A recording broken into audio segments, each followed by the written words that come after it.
दूर अतीत के उन सुनहरे दिनों में जब पृथ्वी पर देवताओं, मनुष्यों और राक्षसों का सह अस्तित्व था, तब कुरुक्षेत्र की भूमि पर जन्मी थी एक अद्भुत कथा।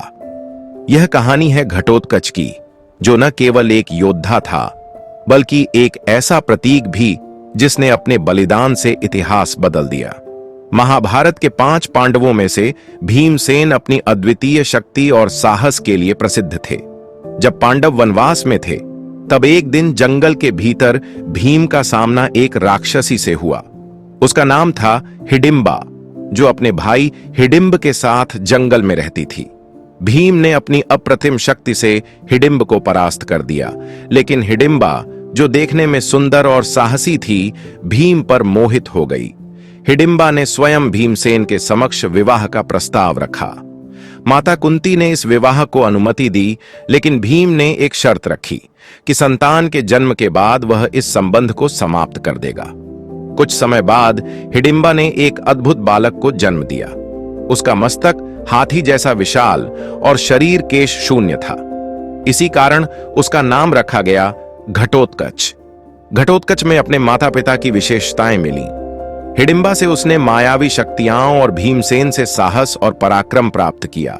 वह बालक जितना शक्तिशाली था, उतना ही अपने पिता और पांडवों के प्रति निष्ठावान था। पांडवों ने उसे स्नेह दिया और घटोत्कच ने इसे अपनी शक्ति का कारण बनाया। वह पांडवों के लिए न केवल योद्धा था, बल्कि उनके परिवार का रक्षक भी बन गया। जब महाभारत का भीषण युद्ध छिड़ा, तब कौरव और पांडव अपनी अपनी सेनाओं के साथ रणभूमि में डटे थे। पांडवों के परम शत्रु कर्ण कौरवों की ओर से युद्ध कर रहे थे। कर्ण के पास एक दिव्य अस्त्र था जो उन्हें इंद्रदेव ने प्रदान किया था। यह अमोघ शक्ति केवल एक बार प्रयोग की जा सकती थी और जिससे कोई भी योद्धा बच नहीं सकता था। कर्ण ने यह अस्त्र अर्जुन के लिए संजो कर रखा था। श्री कृष्ण जानते थे कि अगर कर्ण ने इसे अर्जुन पर चलाया तो पांडवों की जीत असंभव हो जाएगी। ऐसे में श्री कृष्ण ने अपनी बुद्धिमानी से घटोत्कच को रणभूमि में उतारा। घटोत्कच ने अपनी मायावी शक्तियों से आकाश को युद्ध भूमि में बदल दिया। उसने अग्नि के गोलों और प्रलयंकारी अस्त्रों की वर्षा शुरू कर दी।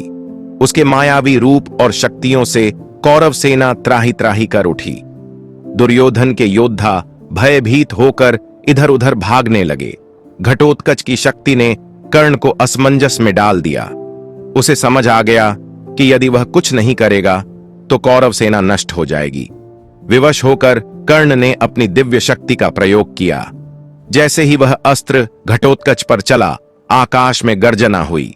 वह अमोघ शक्ति घटोत्कच के विशाल शरीर में समा गई और एक भयंकर विस्फोट के साथ वह धरती पर गिर पड़ा। घटोत्कच की मृत्यु से पांडवों को गहरा दुख हुआ, लेकिन श्री कृष्ण ने कहा, यह बलिदान अनमोल है। उसने अपने प्राण देकर वह अमोघ शक्ति व्यर्थ करवा दी जो अर्जुन का वध कर सकती थी। घटोत्कच ने अपने प्राणों की आहुति देकर पांडवों की विजय सुनिश्चित की। घटोत्कच का बलिदान केवल पांडवों के लिए नहीं था, बल्कि धर्म की स्थापना के लिए था। वह योद्धा जो आधा राक्षस और आधा मनुष्य था, अपने बलिदान के कारण अमर हो गया। कुरुक्षेत्र के रण में उसकी भूमिका यह सिद्ध करती है कि एक सच्चा योद्धा वह है जो अपने धर्म और कर्तव्य के लिए सर्वस्व न्यौछावर कर दे। आज भी घटोत्कच को महान योद्धा और बलिदानी के रूप में याद किया जाता है।